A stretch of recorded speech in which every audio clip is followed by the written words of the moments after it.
This is a Shrimps Trust podcast. All news and all views expressed in the podcast are those of the contributors, not necessarily those of Morecambe Football Club. Yeah, yeah, yeah, yeah. God, I believe me. Blessing in the land is Morecambe FC. Has gone to see me. Blessing in the land is Morecambe FC.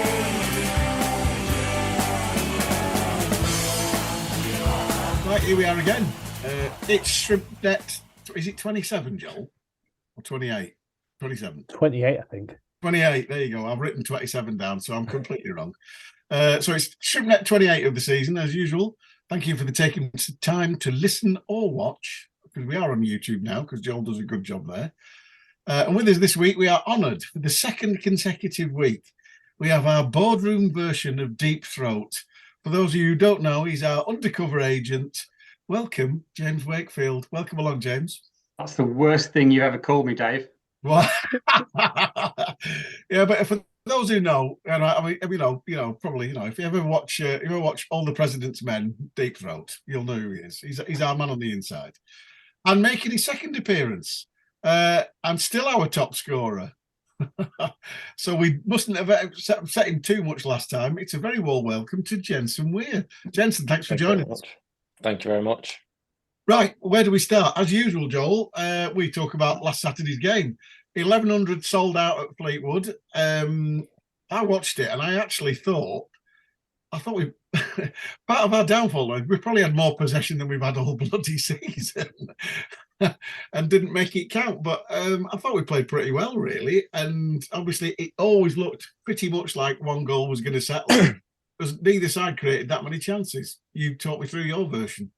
Yeah, I think it was a weird game, really, because like you say, we had quite a lot of the ball in comparison to what we usually have, but we didn't really create a great deal of kind of properly clear-cut chances, and that was a bit of a frustration, especially considering that it wasn't like we were just kind of powering the ball around defence. We were putting some nice little moves together, but we just couldn't quite make that breakthrough in the final third. I thought Fleetwood's goal came just as we were starting to kind of maybe look like we might be picking the lock a bit. I think there was a little move that ended up with Jensen swinging quite a dangerous crossing. That had been a nice little kind of patient move around the outside of Fleetwood's box, and then they just hit a kick long. I think we missed a couple of headers and they've gotten in, and obviously Carlos has scored, which is a little bit heartbreaking, but fair play to him. He was apologetic.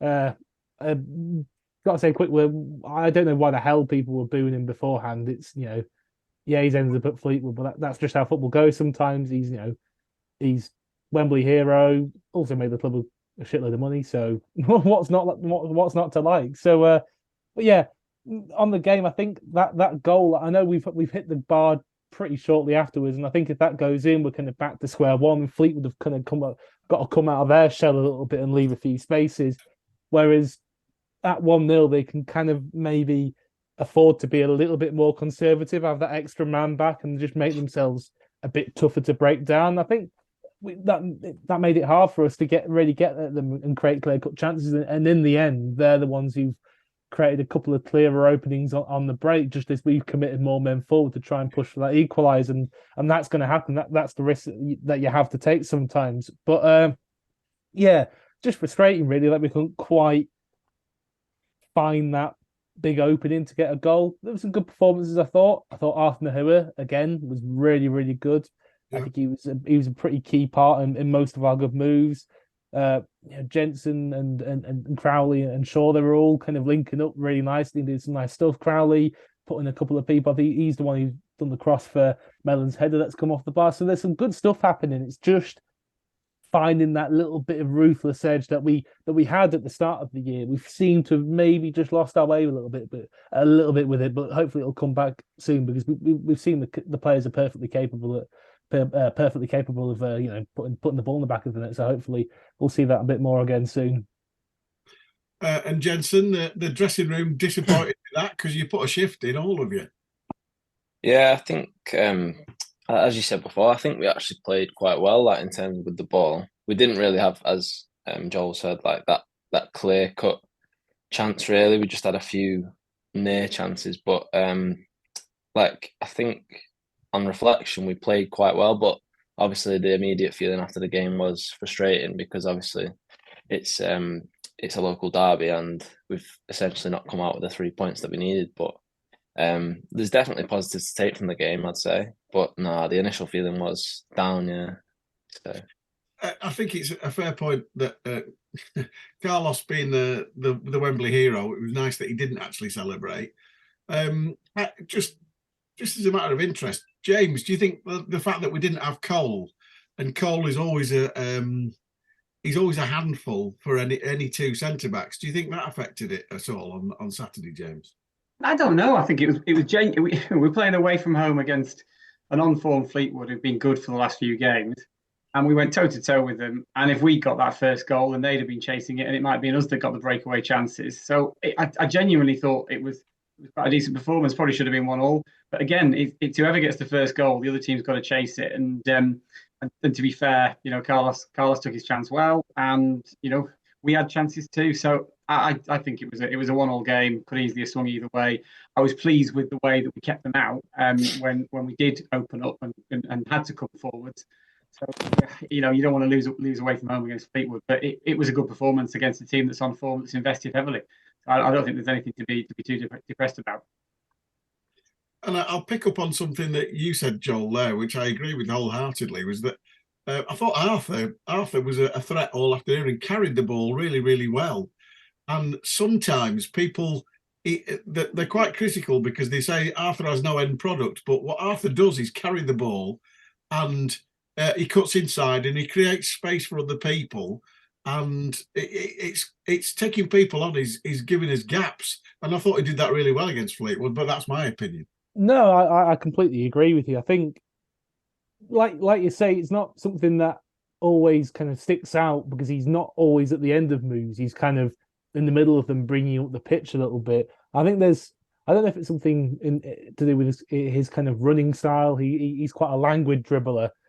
He kind of like glides around with the ball. So I don't know if people kind of have a weird kind of link in their head, making that makes them think that he's being lazy. But no, he's doing a lot of like carrying the ball at the pitch. He just shifts you 20 meters further forwards. He's good at buying a foul. He can play with his back to goal a little bit. Take the ball in tight areas, just kind of maneuver himself out of them. And I think he's also building up quite a nice little relationship with Love. I think over the past couple of games, what we've seen is Love does have the engine in him to really bomb him down the right flank and overlap, and that works quite nicely with Nahua. Because I think actually, regardless of what flank he's on, because he's quite two-footed, which is another quite a good skill, he tends to drift inside and look for that kind of half spaces. So that that does open up that little bit of space for Love to push on the overlap. And I think if we go back to the Port Vale game, that's what's created one of our better chances against Port Vale. That was Love coming down the flank and crossing it back for Mellon. I think we've had a few openings. I know the crosses didn't quite come off, but we've had another few openings with that same combination. So yeah, I think he's proven a really good threat. He's drifting inside the link up with Crowley and Jensen and people. And yeah, I think he can sometimes go under the radar a bit, but I think when he's been on form, he's been a good player under both Stephen Robinson and now Derek Adams. And Jensen, just a question for you. Obviously, I put it to James, that missing Cole, obviously, we play a lot to him because we play into his feet and he's a good target man. But young Michael Mellon did pretty well on Saturday, and then obviously we lost him as well, and that's going to affect. You're losing the sort of two main forwards you've got. It's a tricky situation to be in, isn't it? But I thought we coped pretty well, really. No, it is. Yeah, it's not ideal when you lose both your strikers, really, the guys that you want to put it in the back of the net. But no, I think like as you say, Arthur did really well on Saturday. But I think I can't remember what game about the. But I think Arthur's been really good for us, to be fair. It's been a bit of a breath of fresh air, really, when he comes back in. But yeah, as you say, I thought we dealt quite well with Mickey going off. But obviously we didn't get that chance. But I feel like we could still adapt. We've still got the players to adapt to it. But obviously having two strikers would make it a lot better. Yeah.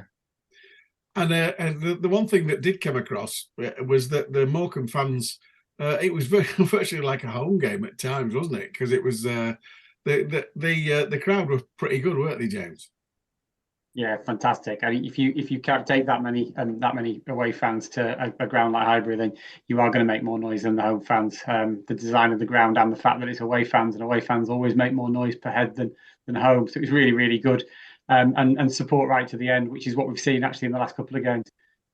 So it's really, really, really good. It's massively important because there's no hiding from the fact our away form has been poor this season in terms of the results we've got. And we do need to pick up a couple. So the more of that, the better between now and the end of the season. And I know we like to come up with the odd stat here and there. The last time we scored away from home was Plymouth on December the 7th. That was last year, which is not a great stat, is it? Let's be fair, Joel. Yeah. It was quite a random goal as well. Because obviously the game is pretty much over by that point. And then sometime in stoppage time, suddenly Anthony O'Connor, he suddenly finds his dancing feet about him, and it was honestly, he turned like Rivellino. I know, yeah, it was some really kind of good, proper like striker movement, working himself a yard in the box. It was it was really impressive and quite surprising, really. But yeah, it is a bit of a concern, the away record, because I think we've got.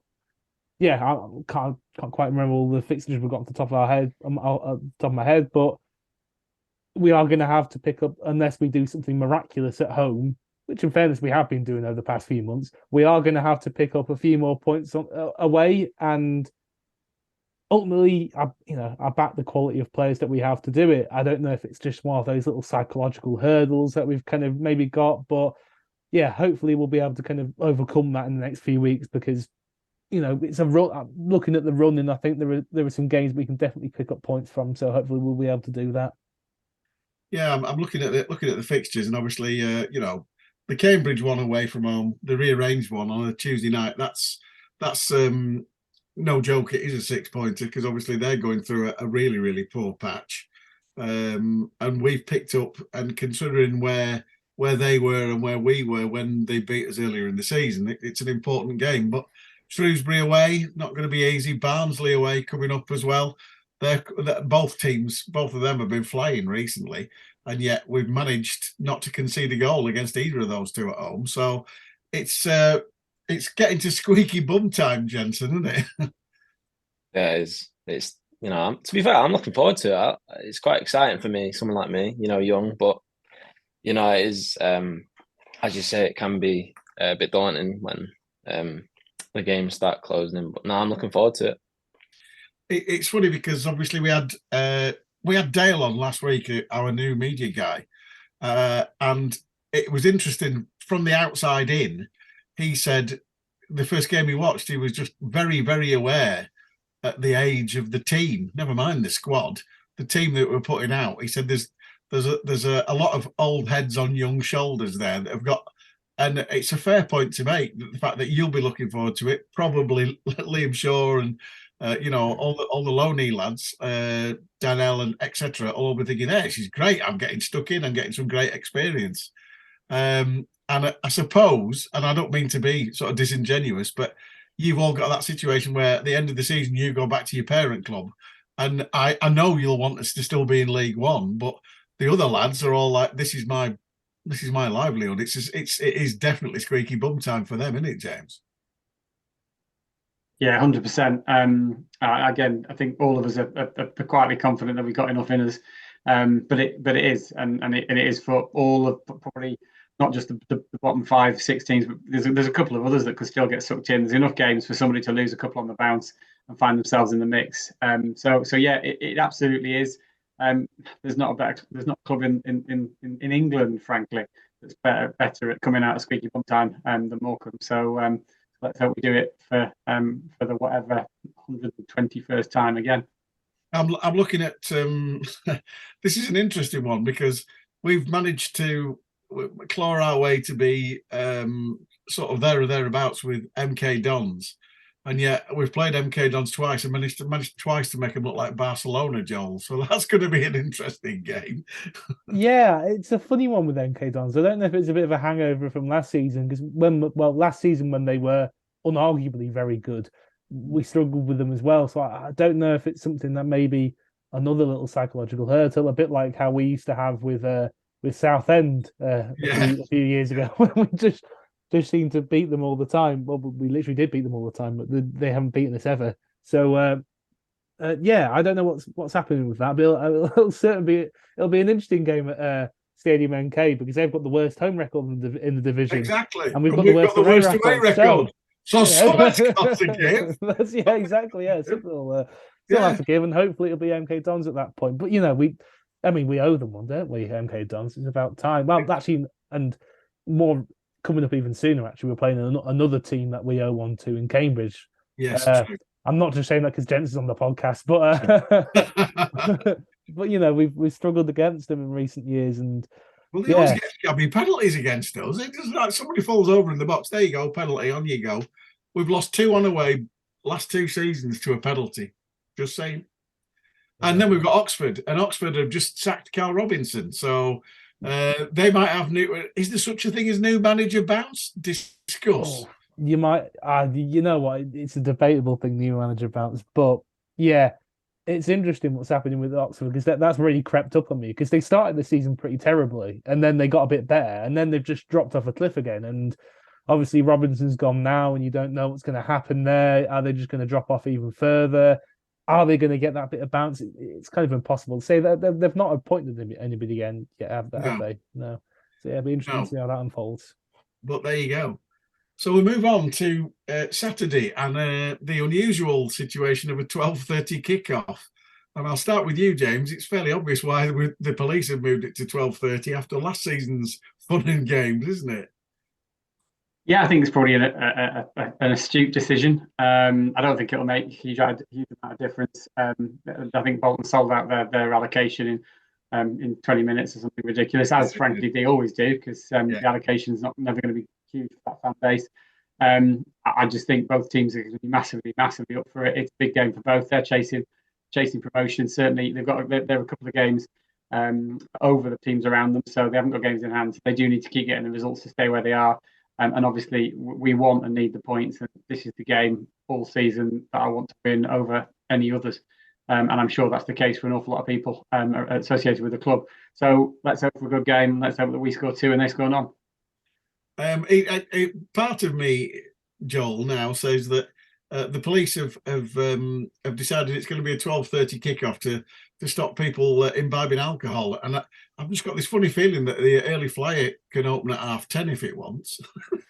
Yeah, who knows? It kind of defeats the object, but yeah, who knows how that's all going to work. But it will be an interesting game actually, because I think we know what Bolton are going to do. They're going to want to keep hold of the ball and try and dominate territory, but in doing that, they're going to leave spaces open that, as we've seen in recent weeks, that we've been able to really exploit against sides like Bristol Rovers, for example, when they like to get men forward. Obviously, Bolton are better at it, but it's still those kind of spaces that they'll hopefully leave open for us to exploit. I think we look at the Fleetwood game last week when they got that goal, they closed off those spaces. When we were playing Forest Green at home, they just completely shut off everything. They made it really, really difficult to get through them. But on the flip side, when you got Bolton, I think counter-attacking is one of our big strengths. Yeah. Referring back to Forest Green, I remember Duncan Ferguson actually highlighted it before the game that it was one of our big strengths, and that's what they worked on, shutting down. So, yeah, it's going to be one of those where hopefully we are going to be able to find those moments where we can turn the game and hit them on the break and create those kind of better chances. And hopefully, we've got the quality in the squad to take it. But I suppose actually on the early kickoff, going to Jensen, is that something that really changes much for you as a player?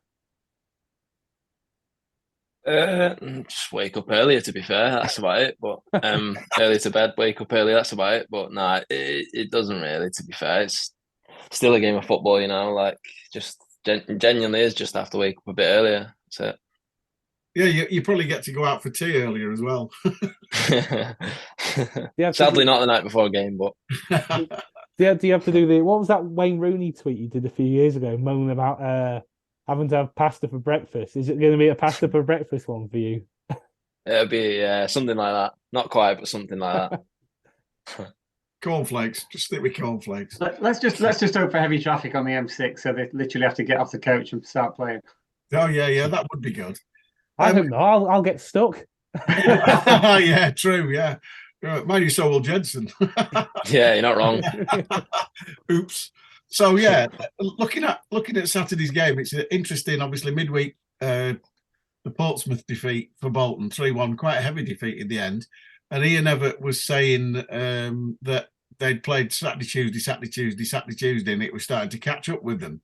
And that is a fair comment. And, I can be critical of Everett, but he is probably right. But then again, they have only got like 40 squad players. So it's like, you can complain. But, I mean, ultimately, that may well affect them. There could be... if we get an early goal against them on Saturday, Jensen, you never know what could happen, because they went for it. Apparently went a goal down at Portsmouth and went for it. And that's how Portsmouth ended up, but Portsmouth under John Mousinho have been absolutely brilliant. So he's changed the way they play from the Cowley brothers. They're a lot less direct, apparently. They're playing a lot more football. And apparently they just literally sat back at a goal up, and Bolton went for it and we caught them out. And I thought straight away, that'd be ideal for us, wouldn't it, that? No, yeah, it would definitely. To be fair, I don't mind being an underdog in games. To be fair, I like it. I think it's you go in with that no fear and nothing to kind of lose really. So, but it's going to be a big game. I think all the Northern games are always massive, especially for me. I've been at Wigan when I was young, so it's always a big game playing against Bolton. But no, yeah. I'm looking forward to it.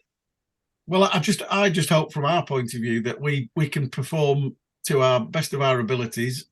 I think you make the right comparison there that Bristol Rovers, etc., have come to have a go, Derby, etc. They all came to have a go, and we've managed to get pretty decent results against them. And we know the way Bolton play. They are a good footballing side. They've got some really good footballers. One or two tend to fall over slightly easily, as we know. But, that is part of the game. I'm just hoping for a decent game, and if we come out with something, it'll be well earned, because they're top six for a reason, aren't they, Joel? Yeah, they're a good side. If you look at the underlying numbers as well, they're very favourable towards Bolton. They've created quite a lot. They've been pretty miserly in the defence as well. So they are ultimately, it can't be denied that they're a good side who generally deserve to be where they are in the table. But that doesn't mean there aren't.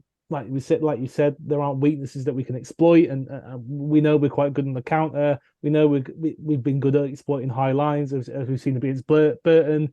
Obviously, Bolton have players better recruited to dealing with a high line rather than a 36-year-old aging fullback who's too slow to play at fullback and a 36-year-old aging midfielder who's too slow to play midfield, which is what Burton had.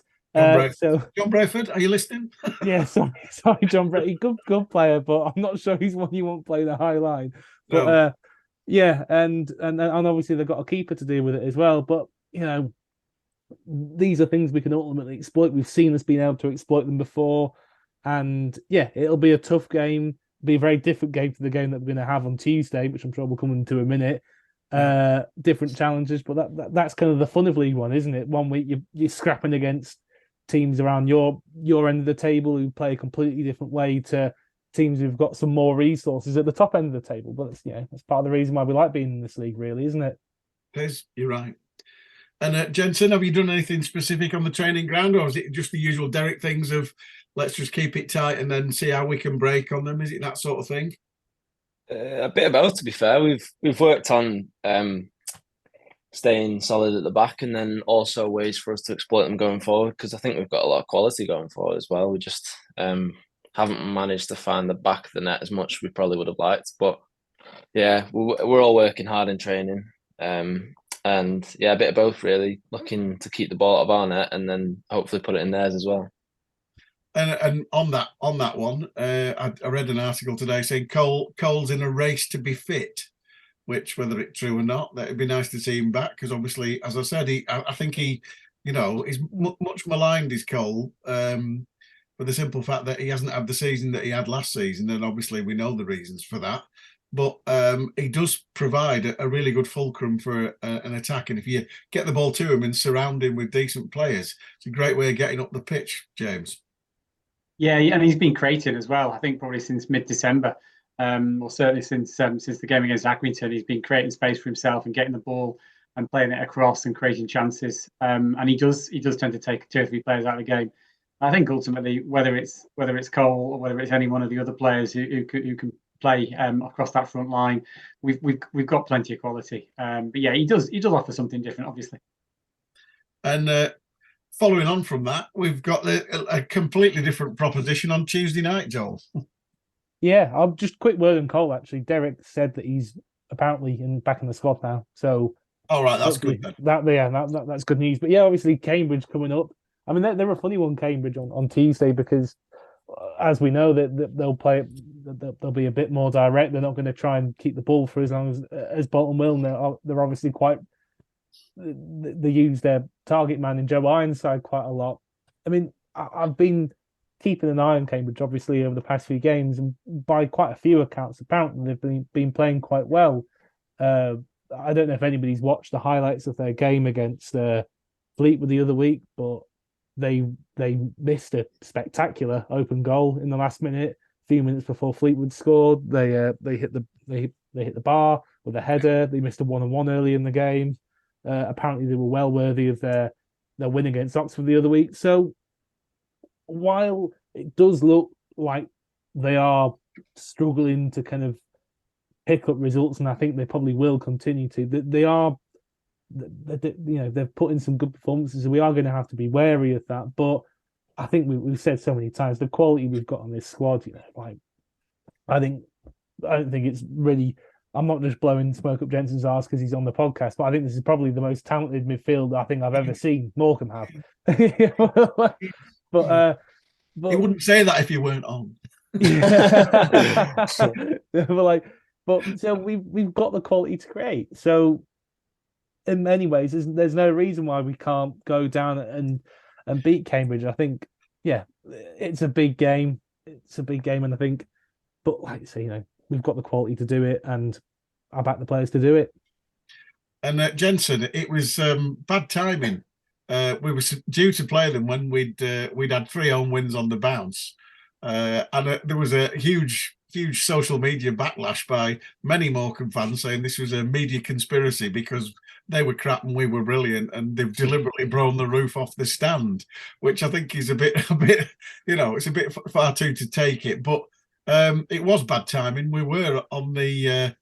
There was a fantastic saying years ago that Cambridge were on the crest of a slump, which I quite like, and we were on the crest of a wave. And looking at them now, we've perhaps dropped off a little bit, and they've got a bit better. So it's probably more of an even contest. But from our point of view, you've just heard.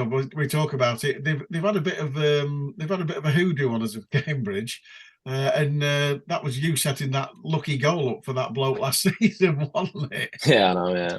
Yeah. That was mad how things change so quick. But no, it's a different type of game, as you say, compared to Bolton.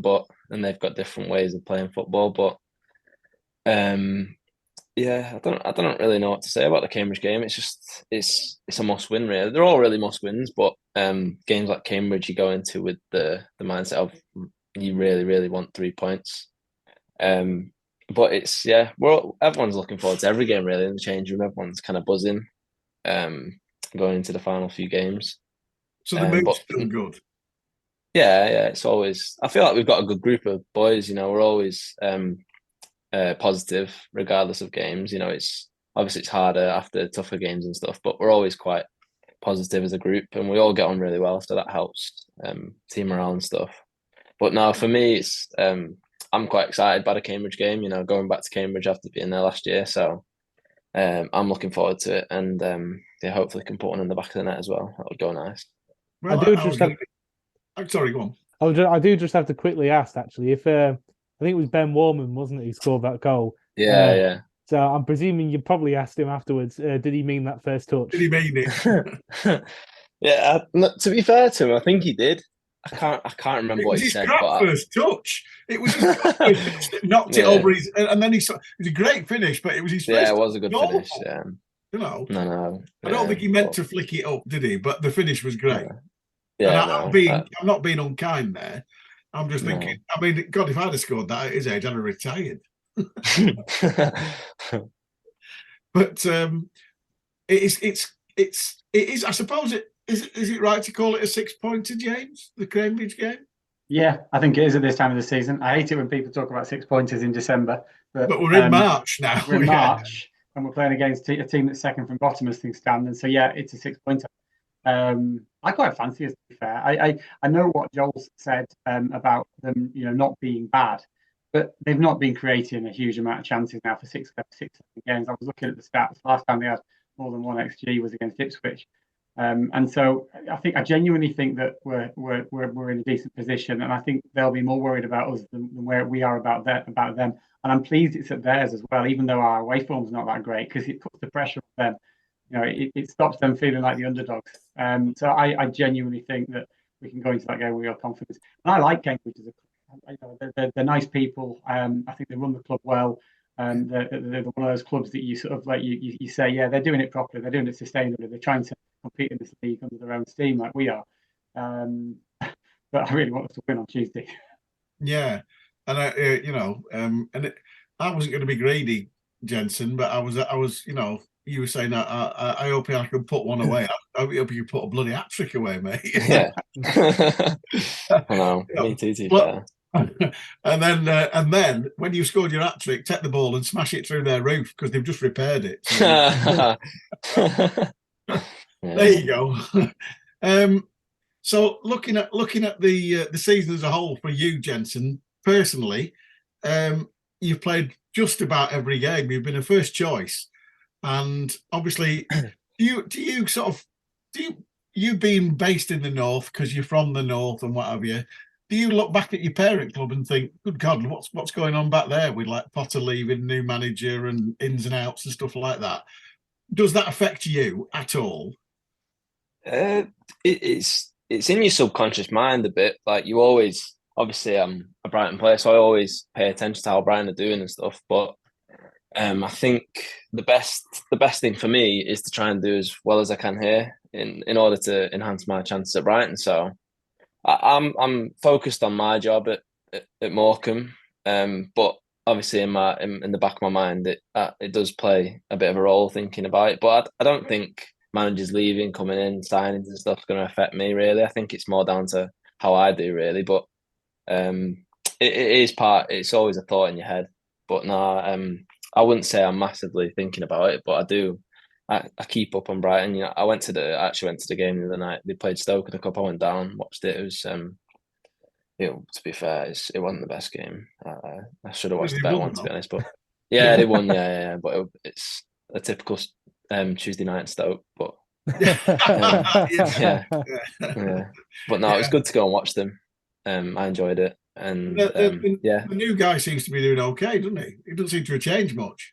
No, to be fair, they look like they're doing even better. Like they were doing well, but they look even better now, really. Yeah, and they've got a big pile of money for Leandro Trossard into the bargain. Yeah. So yeah, it seems to be going well. But obviously, from your point of view, like I said, I alluded to, you played. Did you expect to come and play every single game? Because you have virtually, haven't you? That's why you're still top scorer, isn't it? Crying out loud. No, you never really know with a loan, really. You don't know what you're signing up for, really, when you join a club. But for me, it was just, I just felt like I had to get out and try and, off the back of last season, I ended it injured. So it was a bit tougher going into the season, really. I just wanted to try and find my feet again and kick on, really. And I'm really grateful that Morecambe have given me the opportunity. But I've really enjoyed it, to be honest. I've loved every minute, every game. And yeah, I'm very thankful to Morecambe for bringing me in, obviously.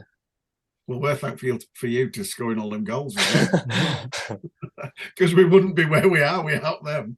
Did you be honest now? Did you expect to be in a situation where, as a centre mid, you're going to be top scorer? Do you think that happened? And I know I spoke to you last time and said, well, at least the one thing you've got over your dad is you scored more goals in the league than he had.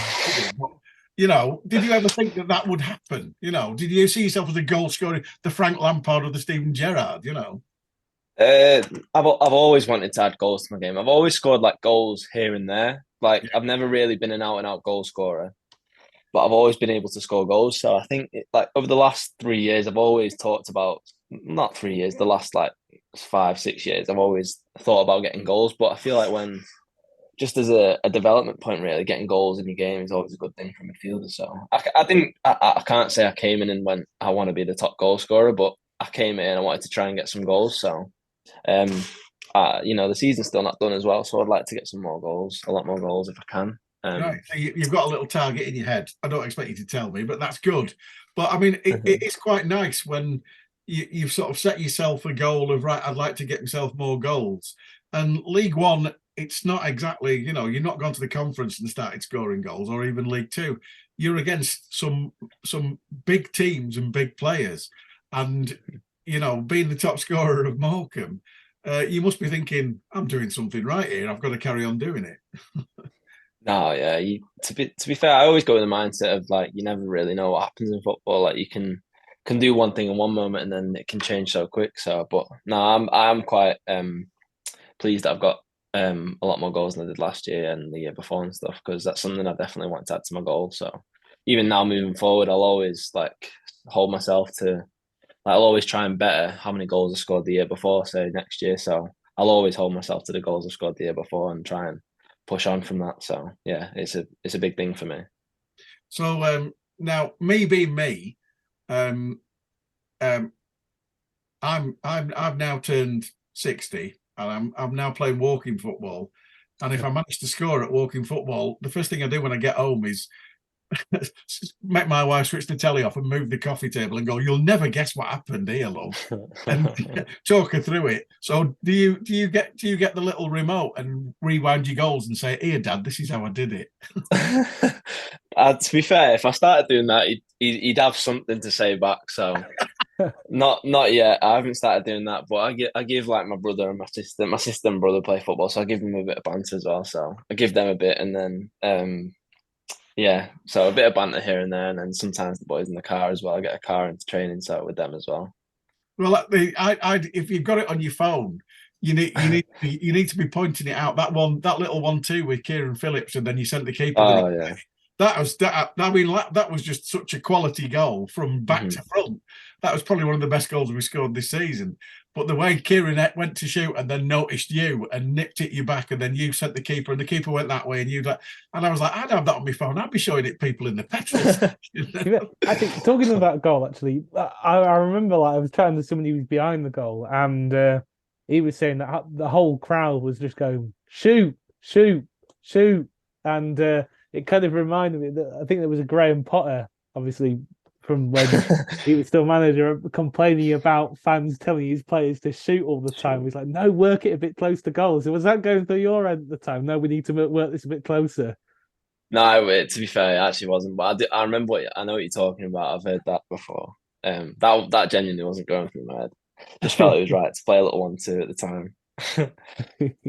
Good finish, though. Good finish. Thank you. Joel, have you got anything for Jensen? Yeah, I was just going to say, actually, I was looking at the last time you came on here, and it was before the Exeter game, and I think we finished that podcast off with, I think you, Freez, saying about there might be a bit of a thrashing coming. I think you've maybe been chatting to Barry Roach or something. Yeah, that's right, yeah. And it took a few games, but those kind of results did come, actually. It took 3 games until Accrington and Burton. But I wonder what your take on that was, Jensen. When you obviously going into December, did you kind of feel that there might have been a result coming, and then when Accrington happened, it was like, yeah, this has been coming for a while?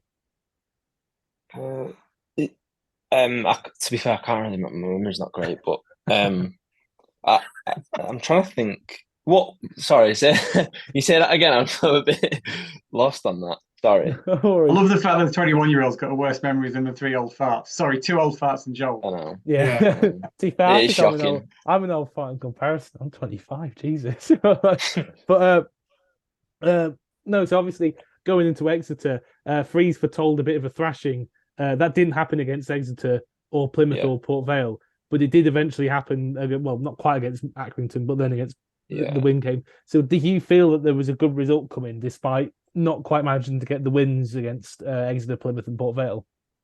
Yeah, I think it's all. I always think like when you're in a bad moment, I feel like it's always gonna change. Like I feel like we went from like so far we've gone bad in that period, and then it went to good like towards January, got a few results there, and then the away form, like the Ipswiches, the derbies, that was the bad moment, and then I think there's a lot more going forward into this the back end of the season. But yeah, as you were saying, yeah, I felt like at the time that a win was probably due. It was just a matter of time when we got it, really.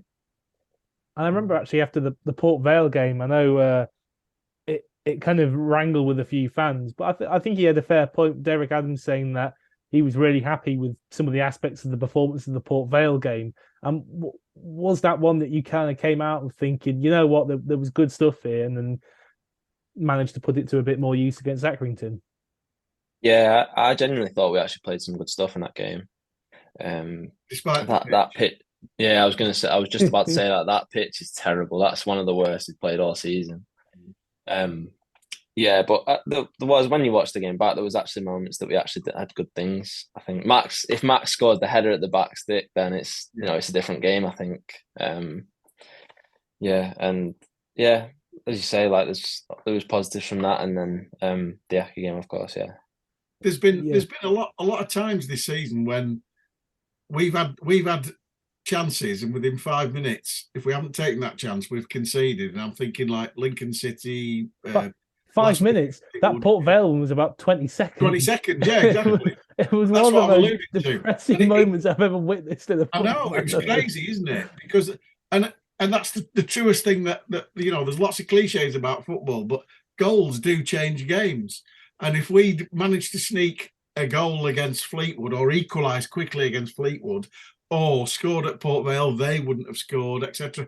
We could be in a completely different position now. And I know it's all ifs and buts, but it truly is only like the width that Kieran Phillips hit the post at Lincoln, and they went up the other end and scored. So it's like it's one of them things where you come down to it and you think, well, it is all ifs and buts.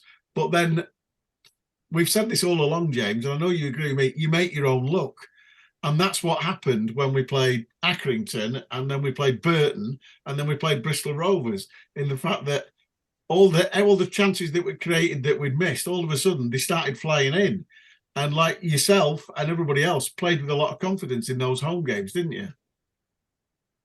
Yeah, I mean, I think that's the beauty of football, isn't it? What's beautiful about football is also what's absolutely depressing about football. You can play brilliantly and lose. You can play crap and win, and sometimes it goes your way and sometimes it doesn't. And that's why Grimsby are through to the quarterfinals of the FA Cup. It's not just because Grimsby have played well in a few games. It's also because things have just fallen their way once or twice when maybe they wouldn't have done in other circumstances. So I think that this season we've done incredibly well with the resources and all of the distractions and all the crap going on in the background. I think the squad and Derek in particular have done a brilliant job of just shutting out the noise and getting on with it. But I think down to as far as those fine margins are concerned, it's easy to gloss over those times when you've probably got a better result than you should have got. And it's really easy to get very frustrated and remember like distinctly those times when you really probably should have got more than you did. Overall, I think we've probably got the right number of points overall. And so it's really just about making sure that we do over the course of these next few games, and we stay where we want to be. The only thing I'd say, and that at some point in the season, usually maybe in a 46 game season, you have one or two where you don't play particularly well and you win. And I don't think, I'd take that at Cambridge. But I'm just saying, when we won, we've played pretty well in the games. Yeah, I agree with that. I agree with that. And the on the flip side of that, it's not normal for a goalkeeper to sort of save like 85% of the penalties that he faces. No. That is not a normal thing for it to happen in a season. No, but Connor's not normal. No, he's not. He's not at all. Not at all. So I think what I'm trying to say is obviously, I have no expectations about performance from now till the end of the season. Now, I think we're all pretty much the same in the fact that even as somebody who's a main protagonist in the team, you'd take wins over performance, Jensen. Am I right? Yeah, I think so. Going into the running, I'd definitely take 3 points over performance, but because I think that's the most important, really. I think now going into the back end of the season, that staying up, that would feel better than having a good game and going down. Essentially, I think I'd rather stay up. So definitely.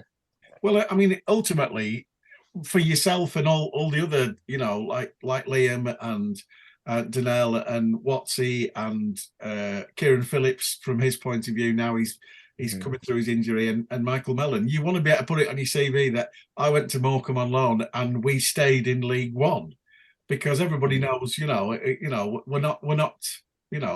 not the biggest team in there, and for us to survive in this league is definitely a win, isn't it, Joel? Yeah, massive. I think there's quite a few of us scrapping around the bottom in some similarly sized clubs, and we've all got a big task on our hand. But yeah, it's a big achievement staying up in League One for Morecambe. I think, like we've alluded to, with the off-pitch stuff that's gone on, I think with the fact that there was quite a lot of turnover in the squad, I think we've been unfortunate with kind of managerial movements over the past couple of seasons, with obviously Derek leaving and Robbo coming on, and then Robbo leaving and Derek coming back, but having Robbo's players, and it's all been a bit, it's all been a bit messy and chaotic, and they're difficult situations to deal with. But to be in the position where we are, I know we're not out of the relegation zone by much, but we are out of it at the moment, and we are in a slightly better position than some of quite a few of the other teams around us. So I think we've done really well, and I think we've definitely got enough left in the tank to see us over the line, and hopefully we can do that in the coming weeks. Now, I was talking to somebody who shall remain nameless on Monday night, and they were telling me that there's a guy there who's a statistics expert who is well regarded, shall we say, particularly by teams in the Championship and League One, and his particular statistical angle is looking at loan players, and apparently, so the tale I was told on Monday goes is that 4 of our loan players are the most effective loan players in the entire EFL, which is reflecting pretty well on you. I said 4, Jensen. I'm presuming you're one of the 4. Who says Jensen's one of the 4? Yeah, I know. Yeah, you've gambled there massively. Yeah, but I presume. I mean, now. We got it now. But I, and this was given to me on authority with they were reading this article.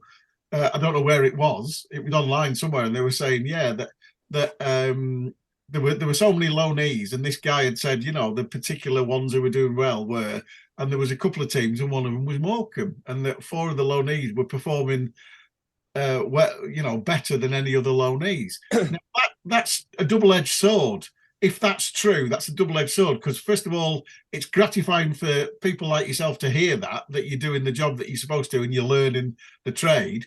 But it's also gratifying from a club point of view, because that person is well regarded by lots and lots of football clubs, and they'll be thinking, all right, well, if that, we look at Liam Shaw, we look at Jensen Weir, we look at Dynel, we look at Caleb, we look at Michael Mellon, they all got lots of minutes, they all got the experience that we wanted them to have.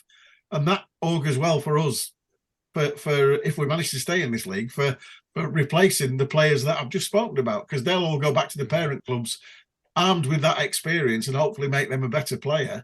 And hopefully we'll be in a situation where those teams will now say, right, okay, who do you want next time? We seem to have a thing with Burnley and Southampton at the moment, don't we, where we get people from Burnley and Southampton, whether that's Derek's or Greg Strong or whoever. But now we've got this thing with Brighton. So if we can have Alexis McAllister and swap you for him. But you know what I'm saying? It does all go well, doesn't it, James? Yeah, it really does. I mean, I think Derek's got a track record of doing well with loanees. We don't have a massive squad, so I think parent clubs know that players are going to get game time.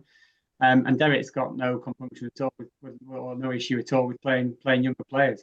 And I think, given the situation we were in at the beginning of the season, and given how he did want to, and it was very publicly, he wanted to change quite a lot of the squad. I think, the clubs that we were going to in the summer and in January knew that the players were likely to get game time because Derek, wanted people to fit his style.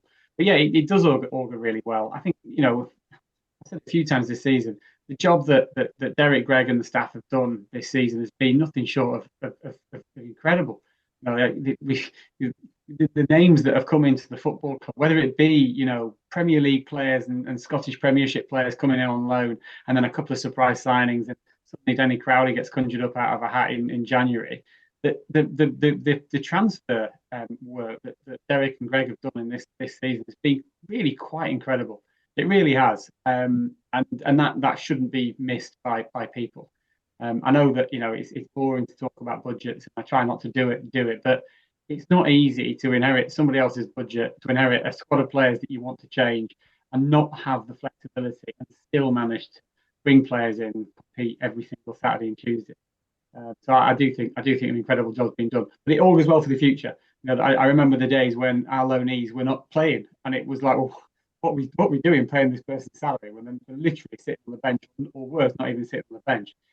The last 2 or 3 seasons, we've had fantastic performances from loanees, and they're getting better and better and better. Yeah, I don't think I would go as far as say I don't think we've had a better crop of loanees than the ones we've got now. Well, we got Premier League, Championship, and Scottish Premier League players. I mean, that's the reality of it, and it's incredible. It really is just top quality footballers. And obviously, Jensen being top scorer is sort of like, no pressure, mate. No pressure. So moving on. Finally, James, have we got anything that we got? I'm not going to ask you the question that I ask every week because nothing's happened this week with Saab, so I'm not going to ask it. But anything happening that you can tell us from the boardroom wise, or have we got a women's game coming up at the Mazuma soon? We do, and I wish I could tell you which it is, but I haven't got it sitting in front of me. But I'm sorry to surprise you with that, but I know it's coming up. But I couldn't. No, we've not just got one; we've got a few. And again, when we had Becca and Sophie and Nick on a few weeks ago, I do urge everybody when those get published and people know when they are, to get down to as many of those games as possible. Not least because it'll be easy to do; it'll be a good thing to do on a Sunday. But yeah, we've got a number of games coming up. I think the only update is everybody's doing a really good job at the moment of carrying on, and it's not just keep calm, carry on. It's genuinely keep calm and keep trying to improve things. And I just wanted to give a shout out to everybody from like Rod and Graham and Ben and Mick through to Derek and Greg and John McMahon and the players and the staff, and then every single person that works at the football club. It is not easy for all of the people who really put the hours in at Morecambe and really put themselves on the line to do it with the distraction and with the uncertainty that's been hanging around in the background now for months and months and months. And everybody to a man, woman has done incredibly well to just keep going and to ignore the noise. So I absolutely appreciate that there'll be fans who want us to win every Saturday, and there'll be fans who get frustrated with performances, and there'll be people who wish that things could be better and wish that we were in the other half of the table. But for the club and for all of the staff and the players and everybody who's associated with it to be doing as well as it is, despite that noise in the background, it's not a normal achievement. It really isn't. I just urge everybody to appreciate that. Whether it's somebody who's standing behind the bar on a Saturday or serving you a pie on the Berlin Wall, or whether it's the players who cross the line, it is quite incredible what's being achieved at Morecambe, despite the distraction in the background and all of the uncertainty. That's all really. I actually thought, listening to you then when you started off, I thought you'd won Popmaster because you were doing the Uncle Jack, Fred, Freedom from Work, Steve, everybody who knows me, and I'm like, whoa, but I get your point. Anything else? One quick thing, Jensen, will you ask your dad if he remembers Alan Ray? Because Alan was the physio at Hearts when your dad was at Hearts. And Alan Ray. He's my father-in-law, and when I last chatted to you on this, I thought, shit, I forgot to ask. So when you see your dad, ask about Alan Yeah. Ray, and I imagine he'll probably chuckle and say, "Yes, I know Alan." In quite a nice way. Right. No, I will. I'll let you know when I do. All right. Well, Jensen will forget. No, I won't. Jensen hates me now, and he's never going to come on again. Don't blame him. No, no. Joel, what have you got from the trust? Anything or nothing? Yeah, we finally got the full details of the racing night that we're going to do on Good Friday after the Plymouth game at the club. So that'll be 7:30 after that game. We're looking for race sponsorship, either from firms or individuals. And from that you get the name, the race, and all 8 horses for £25. We'll have a bit more detail on social media and how to do that. There'll also be a video disco on the night, and it'll be hosted by a local radio DJ. So yeah, if you can come down to that, if that's your cup of tea, then obviously do come down, and hopefully it'll be another good night. Smooth on, Joel. On the second take, that was really good, but I have to point out it was the second take because you're going to edit the first one out. So I've now got to point out that you did that well second time. I'm impressed.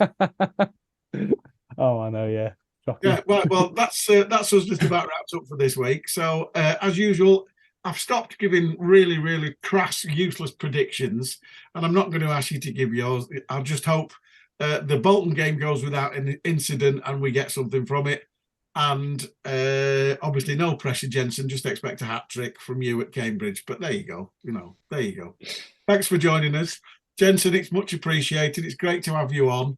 You need a bigger telly. Just telling you. James, do you want to plug your new sweatshirt? Because they've come in the shop. I bought one and I'm not wearing it till Saturday. But show us your new sweatshirt. I love the badge on the top, the original Shrimps badge from the early 1990s. That. Even my wife likes this, and she admitted it before she realised it as well. I went into the club shop to do something else and ended up taking one of them home. It's fantastic. So there you go. Joel, thank you very much for your usual questions. You managed to only mention stats once this week, so I'm disappointed. So this has been ShrimpNet 28, apparently. So it's 29 next week. I'll remember that, honestly. Thank you for listening or watching on YouTube. Join us next week when we'll have another more illuminating guests while me and Joel just talk rubbish. Thanks for listening.